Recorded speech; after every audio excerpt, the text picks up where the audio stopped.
going right along these lines, kind of following along about her not knowing, what she was doing.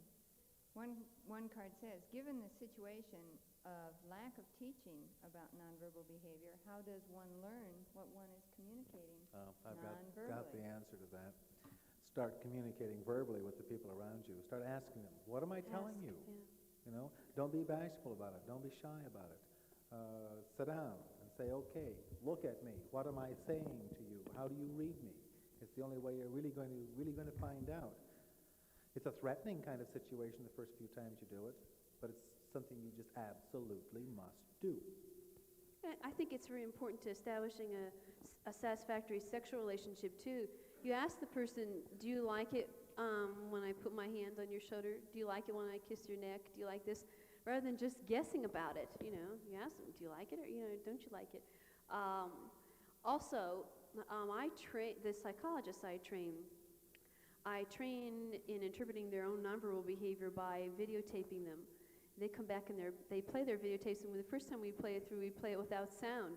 It's very interesting because the other people in the class have no idea what the client is saying to the therapist verbally, but they get the idea very quickly, nonverbally. They can pick up on it right away. And when you begin to see yourself in a lot of different situations like that, you begin seeing the kinds of cues you do send out. For those of you who might have children, you see a lot of your own nonverbal behavior in them. I think children sometimes come back to haunt you about your own behavior in many ways.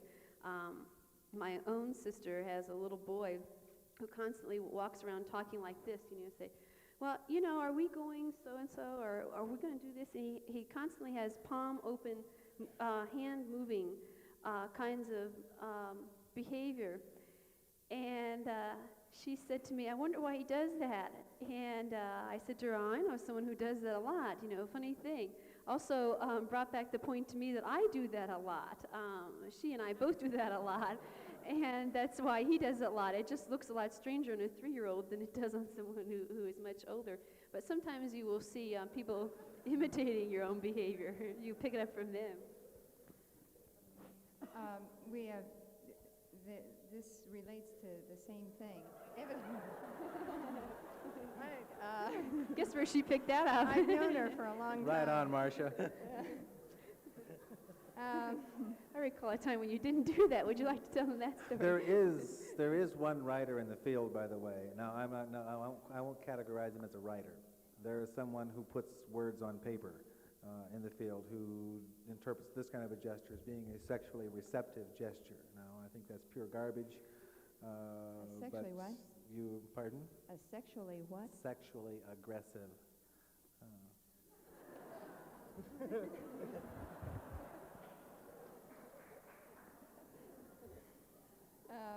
Speaking of interpreting gestures, which is where I was going, I'd like for you to listen to both these cards because they're kind of two sides of the same coin.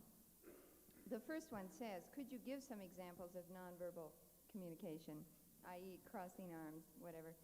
And the other card is a comment saying, you are too loose with your assumptions of associating body language or body language signs with certain behaviors they are supposed to represent.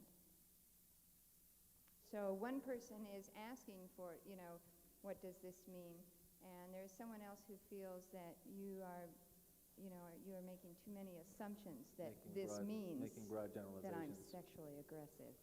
That you're sexually aggressive. Well, I think, as we said before, you can't cookbook this kind of thing. Coming over here, we were talking about how there is published in several different places lists of if you put your hand like this, it means this, and if you put your foot like this, it means that, and that kind of thing. And I think that's very dangerous because there are situational differences and there are individual differences. That's to respond to the first question. With response to the second one, I don't know specifically what they were relating to. What I personally have been talking with you about is information gleaned from the research. So, these things I'm not making up in my own head. It is research data that has been thoroughly investigated. Yeah, it's there. I think what the question is really saying is, okay, when are we going to get some sort of a dictionary?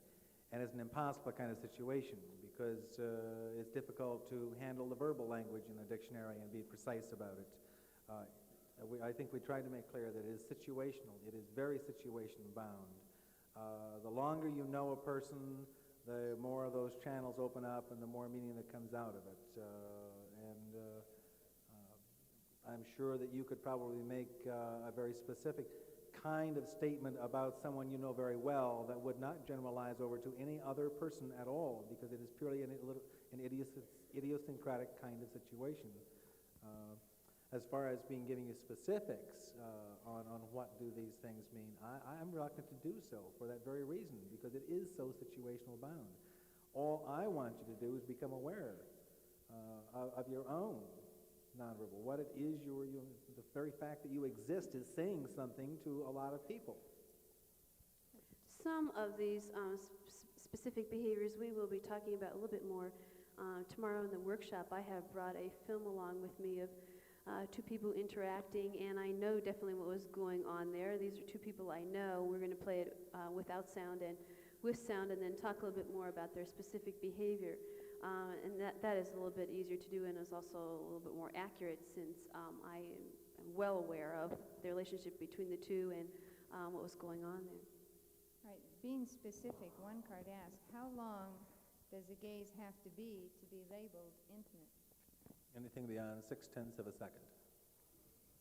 If you want to time it out, go ahead. But that's the rule we operate by when a research variable. 0.6 of a second and up, intimate. 0.6 of a second is just a look at the person then. Up to is just a look at. Anything over is intimate. Okay.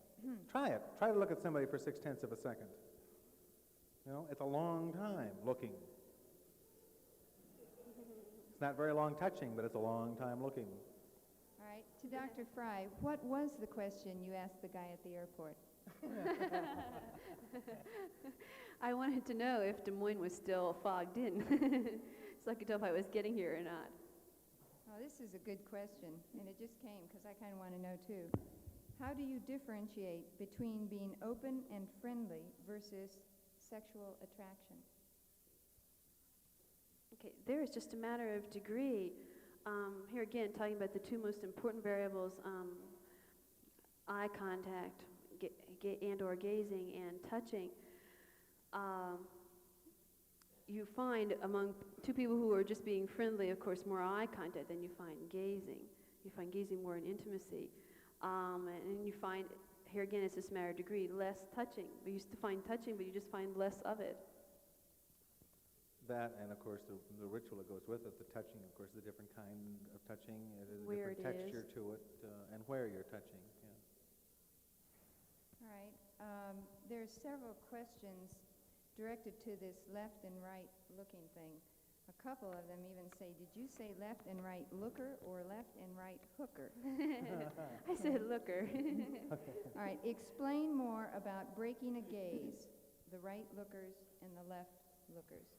Okay, if Russ and I are gazing at each other, and I break the gaze by looking like this, I'm a right looker. If I'm gazing at him and I break the gaze like this, I'm a left looker. That research, by the way, was done by Elkin. Yes.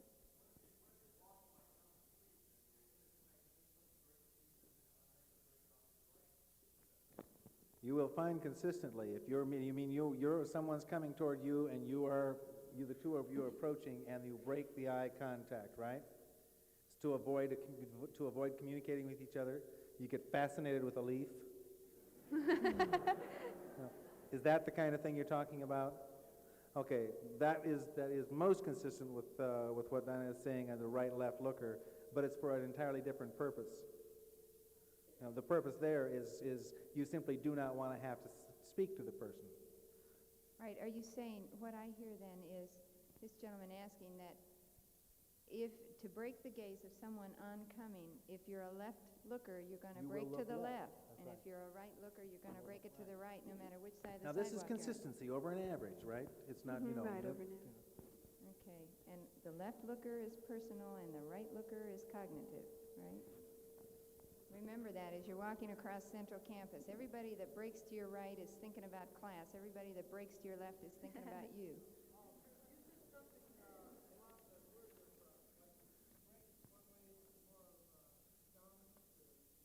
Cognitive and affective. Break to the left you're more affective, a more affective person. If you Person-oriented. break the gaze to the right, it's cognitive. The right looker is only thinking about it, and the left looker really wants to do it. That's one way of describing it. This is something I thought about when you were speaking, Diane, and I forgot to ask the question. It's been asked again. What is the difference between verbal and vocal? You were talking about Oh, vocal good. and That's a good question. Vocal refers to the tone of your voice. That's why I give you that example of a sarcastic comment. You all are aware of people who will verbally say, "Oh, that was a great evening," but vocally they were saying, "Ugh, it was terrible," Or they'll say, "Oh yeah, you look great," when they mean they think you look terrible. So the vocal refers to generally the tone of your voice, where the verbal is in essence what you were saying. Okay, so like that's intonation. Mm-hmm. What did you mean by competitive when a couple sit across from one another rather than next to one another or across the corner from one another at a table? Well, it's not, okay, it wouldn't only just be a couple. That occurs in lots of different situations. I mean, competitive by one person is vying for one-upmanship, usually in that kind of situation. Now, the exception to that is in a restaurant, for example. People who like each other will usually sit across those tables. Those tables are generally much smaller than the kind of conference table I was talking about relative to that research I was quoting. In a restaurant, people who like each other a lot will tend to sit across from each other rather than beside each other, because they can keep picking up nonverbal behaviors from each other if they sit across from each other, more so than if they sit beside each other. Yeah, on that same pattern now, we know that, for example, if you have two people that there is some dislike involved, it makes a difference as to which sex they are, as to how they will position themselves. For example, females will always face someone they dislike squarely. That is, they'll square right off facing them, where a male will tend to be 1/4, or a half, or 3/4 turn from the person if they dislike them. Now, I don't know if that has anything to do with flight or not. We'll not get into it. But we do know that the female, if they dislike someone, will face them square up and generally spread the legs apart just a little bit. This kind of a stance, like this. They're very firmly planted, and they'll face you right on. Males don't seem to do that. Why? We don't know yet, but we know it's there. All right, there are about a dozen questions that relate to this. When there are nonverbal inconsistencies, how can it be translated? And like there was another one that said, "Man, which do I read, the face or the legs and feet?" Yeah, that's a good question. We find that generally with regard, now this is a general statement, generally with regard to nonverbal behavior, hands are our most reliable communicators. People, when they think of nonverbal communication, think of facial expression more so than they do anything else. So if they're trying to mask their nonverbal communication, they will try to mask their facial expression, where they're not quite so aware of the other aspects of nonverbal communication. However, it's very difficult to meet someone and say hello and look at their hands. But I do monitor hands a lot. What I usually do is I will look at eyes when I meet someone, because they're also very good communicators, and then I will shift back and forth, hands to eyes, to see if I'm getting the same message there. And if I'm not, I will go with the hands anytime. Yeah, I'd endorse it. The best thing to do is to take the whole context. Don't rely on just the legs or just the hands or just the eyes. Take the whole context. That's the only way you're really going to get any reading out of it. All right, taking all those elements, is it possible to increase another person's level of intimacy of response without that person being consciously aware of it? Absolutely. Oh yes, very much so. Absolutely. How? What you do is you respond with some of these nonverbal indicators of liking that we've talked about. For example, someone engages in a little bit more foreplay than they did the last time you're with them. You engage in more smiling, more eye contact. You engage in more touching of them if you know they like that. In essence, what you're doing is you're just non-verbally reinforcing a non-verbal behavior you want. You know, take it slow and easy, and you can absolutely control the behavior of the other person. There's just no question about it. Sounds a little scary and a little fascistic, but sorry, folks, it's true. B.F. Skinner in B.F. 1984. Going back to the education and referring specifically to Iowa State, which of course Diane is not that aware of, although she did do the study for her dissertation here at Iowa State. Talking about the new co-ed living situation. I can't read exactly what it says, but I assume it says, these people can really communicate whether sexually or not. Do you agree that this type of situation, in other words, the co-ed living situation, could be helpful in many aspects in communication? And there were about 3 or 4 questions that had to do with the co-ed living situation. I'll address myself to that. Of course it can. You're living in a, you're living in a bisexual world. Now, don't spin off into outer space. I mean, there are 2 sexes in the species, okay? That the more you interact with individuals of the other sex, the better off you're going to be in being able to read that communication. I'm not sure. I think studies have demonstrated that when you have same-sex people cooped up in one kind of a living situation, at least for the men, they generally turn into beasts rather than human beings for very long. Yes, I would most heartily endorse it. I think co-educational living does not necessarily mean sexual living.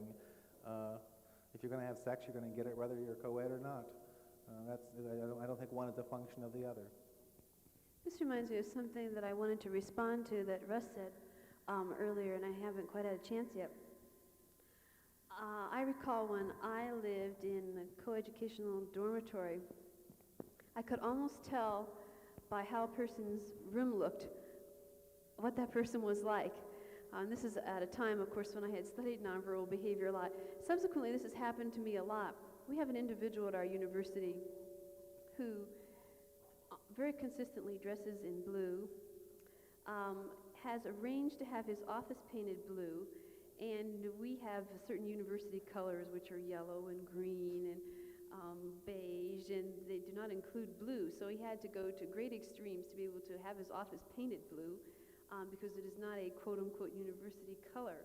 For offices, his entire office is painted this kind of powder blue, and he sits directly behind his desk, and then there is his desk, and you sit not directly in front of the desk, but you sit on the wall in front of his desk, so you're very far removed from him when you go to see him. And he has several blue pictures in his office. All these kinds of things are nonverbal communicators of coldness, a person who is rigid, who does not relate interpersonally at an affective level, and very certainly that's the kind of person this is. In fact, the first day I walked in his office, I came away feeling that way, and subsequently, since I have had chances to interact with him on many occasions, I find this to be very true. Just a few months ago, I met someone whose entire home is blue, and I have to this date never seen this woman in anything other than blue. She has a blue car. She wears blue clothes exclusively. She has an entirely blue house, and just last week she said to me, the thing that the people like about her in her profession, which is nursing, is that she does not get emotionally involved. So it's the very same kind of thing I'm talking about. She's a very remote person in terms of interacting with people. She removes herself very consistently. She is very nice to relate to at a superficial level, but you seldom relate to her at anything more than that. So these are things you pick up through object language, which Russ was talking about earlier. That's about blue. Do you know about any others, like brown? Red. Red, of course, is the primary color communicator of sexuality, sensuousness, and that kind of thing. All you people who are wearing red out there. Right, I suppose red's the most popular lipstick color. Or the combination red and black that kind of thing. You will see, for example, motel rooms frequently furnished in red and black decors for that very reason. Recently, I had the occasion to be traveling, and the person in the motel asked me if I would like to stay in a waterbed, and I said, yes, great. And as I walked into the room, the entire room was done in shades of orange and gold, and it just glowed, had this warmth about it all over. Those are other sensuous kinds of colors. There was a study done at Penn State approximately 6 or 7 years ago, which indicated that those co-eds who had a preference for brown tended to be much more stable than co-eds who had preferences for other colors. Thought I'd mention that since you happen to be wearing brown. She gave this dress to me. It used to be hers. That's true. Yeah, that's true. I don't know what that means. I couldn't help it. I didn't know you were into the brown. Moving along from color, too. How does one measure that it's 7% verbal, 38% vocal, and 55% nonverbal? Okay, that is done by observers, and there are very many different classification systems that are used. What we do is we take trained observers, several of them work in a team, say 4 or 6 of them, and we ask them to rate the nature of the interaction, but we have to train them as to what is verbal, what is vocal, what is facial liking, and that kind of thing. The person who wrote this might want to see me about where to read in the literature for an example of that some more. Another thing we do relative to that, sometimes we take trained observers, sometimes we take people who are untrained. I like particularly to use as people for my studies of nonverbal communication, deaf individuals. Because of course they have to rely on nonverbal communication all the time. They get high empathic deaf people, and they're very, very good at pointing out to me what does this nonverbal behavior indicate and what does this nonverbal behavior indicate. Yeah, nonverbal indications. So what attitude should we have? And there are 3 questions referring directly to this. So what attitude should we have to go out without being paranoid or over-concerned about our own actions or others' reactions to us? Well, I think you want to be yourself. If it's anything that I hear people say over and over again in therapy, in addition to just hearing them talk about it socially, is that they want to meet someone who will accept them for what they are, someone who will really value them for themselves. But paradoxically, we walk around trying to be someone we aren't all the time, so then we have someone responding to this something we are not, rather than to what we are. I really think just being yourself is the answer to that. Yeah, clearly, when you get into that, you start moving into the whole area of meta perspective then, and you start to send out the signals of what you think the other person wants, and then you think that you're reading what the other person wants, and then so you change it, and so you're, the next thing you know, you're cutting through 14 layers of plastic. You never really get down to the real person. Accept yourself for what you are, understand your own nonverbal, and then if you want to change it, go ahead. But I'm not saying change it, I'm saying just know what it is. Now, relative to that, I should mention, with regard to an example I gave before, I was sending more nonverbal cues of Girl Scout behavior in that situation I mentioned than was true of what I consider to be the real me. I think I was sending more of that than is truly me. On the other hand, part of that is me. In fact, just a while ago, one of my 10-year-old clients said to me, Dr. Fry, what I really like about you is you're so wholesome looking that I can't even turn on a 10-year-old boy. But wholesome looking is just part of me. It's something that I have learned to accept about me. However, it's the degree there. I don't want to be unbelievably wholesome looking, so I did go about changing that. But I think you have to keep in mind that you want your nonverbal behavior to be communicating who you really are. So sometimes there's a necessity to change it somewhat, but I think the very important thing is to be yourself.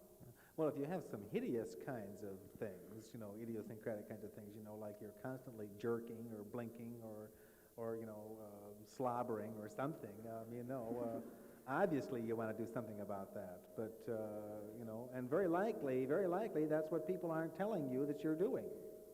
Very, very probably that is what is happening, but they simply are too kind. And so they let you go through the rest of your life suffering because you don't have any friends. I'm sorry, I would much prefer that you give me the quick, immediate truth, let it hurt for a while, and let me go ahead and change. All right, there are several questions referring to this implicit-explicit dichotomy.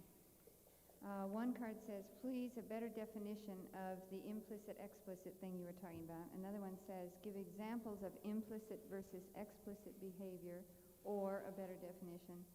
Can you define bodily contact explicitly? Explicitly? Explicitly. I think body contact would be pretty explicit.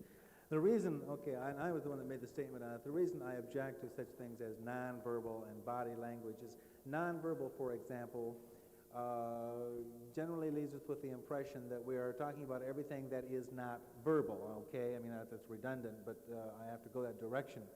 But yet, that leaves out the whole realm of paralinguistics, that is, all the intonation that goes along with the voice, and clearly that is a part of it.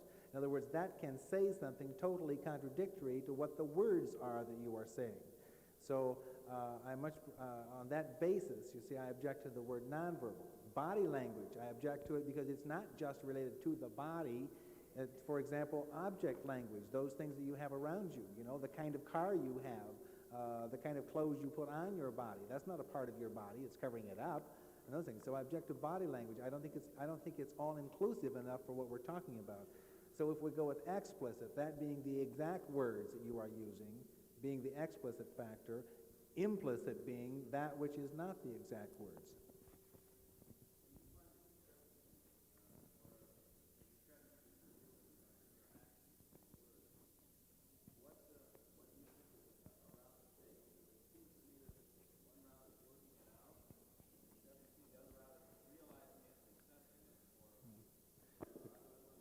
Okay, the question was, when you find a discrepancy between what you're saying and what you're doing. Now, are you talking about what you find another person saying and doing, a discrepancy there, or a discrepancy in yourself? Because if it's with the other person, we will always believe the nonverbal over the verbal. Oh, yeah. If there is a question, if there is a discrepancy, they will almost consistently opt for the nonverbal.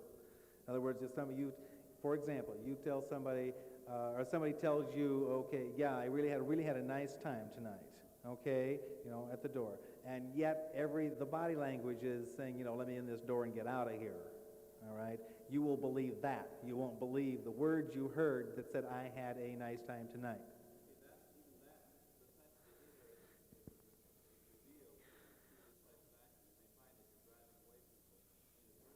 That's true. Okay.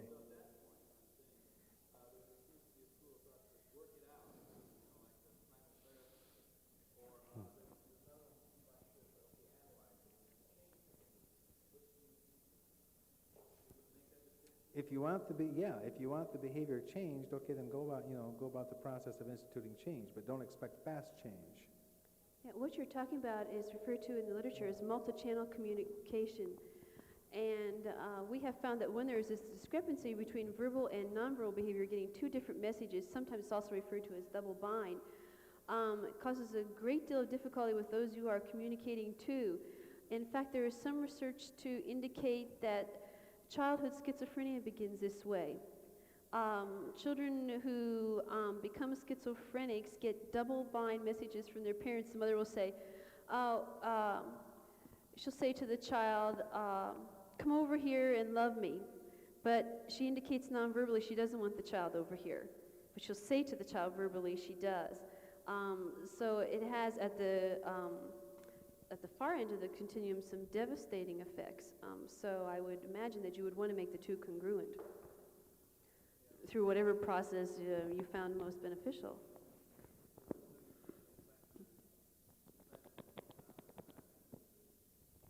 People are going to begin saying to you, it's very confusing talking to you, I never know what you mean, you know, I never know where you stand. That kind of thing is the response you get to that usually. Speaking of studies, there have been a couple questions about evidently one article in the Playboy. I haven't had time to read it. Why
through whatever process you found most beneficial.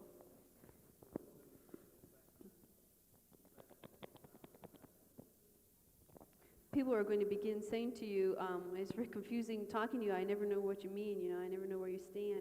That kind of thing is the response you get to that usually. Speaking of studies, there have been a couple questions about evidently one article in the Playboy. I haven't had time to read it.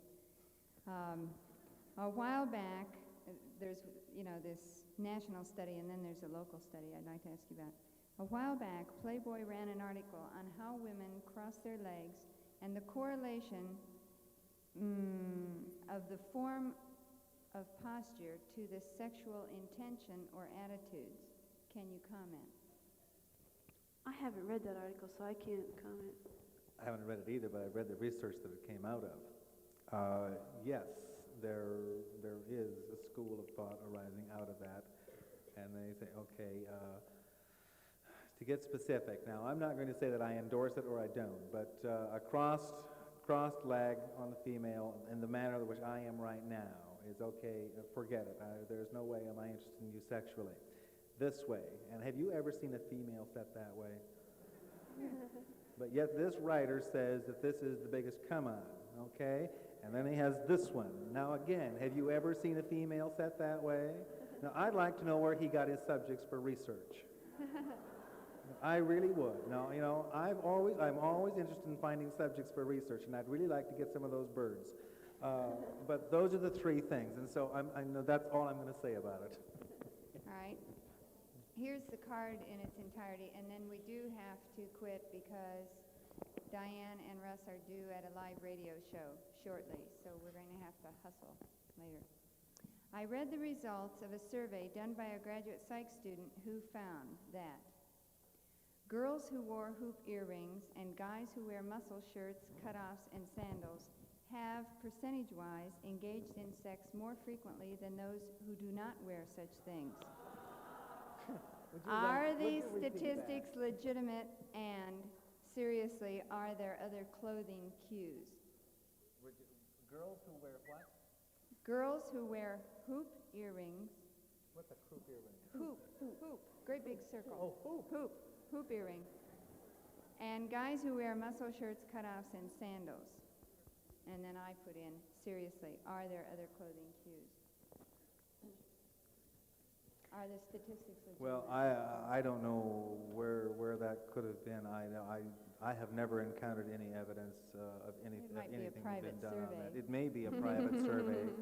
But are If there so, clothing? I'd like to have the person talk to me about it. I think it's a fascinating theory. But are there clothing cues? There are clothing cues, yes. But not in that extent. I would, just off the, generalizing from some of the research, probably clothing cues, the muscle shirt person is probably the one who's probably the most terrified of sex.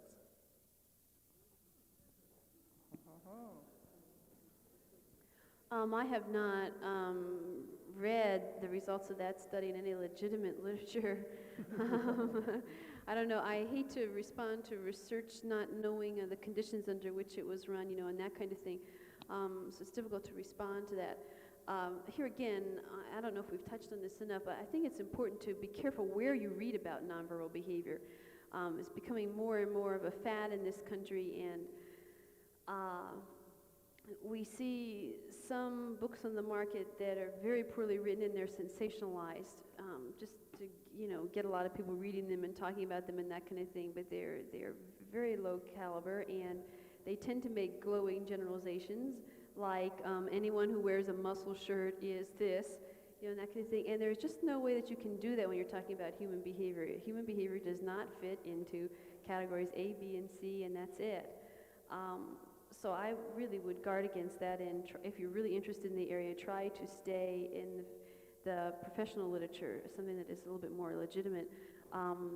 Two sources I would recommend, just offhand, are these two authors, Birdwhistle and Morabian, who are both very excellent authors in the field of nonverbal behavior, and they do make some comments about dress, but they're not gross generalizations. I guess the only way we can really test that is see what the local jewelry does with his hoop earrings tomorrow. If he has a big run on them, well, we'll know. A personally, I'm glad to find out that gazing and touching meant what I thought they meant. Dr. Fry and Diane and Russ will be here through tomorrow. Russ, I hope you're staying longer. They are running a workshop from 9 to 12 tomorrow in room 201, I think. You'll have to check your program because I've forgotten the number.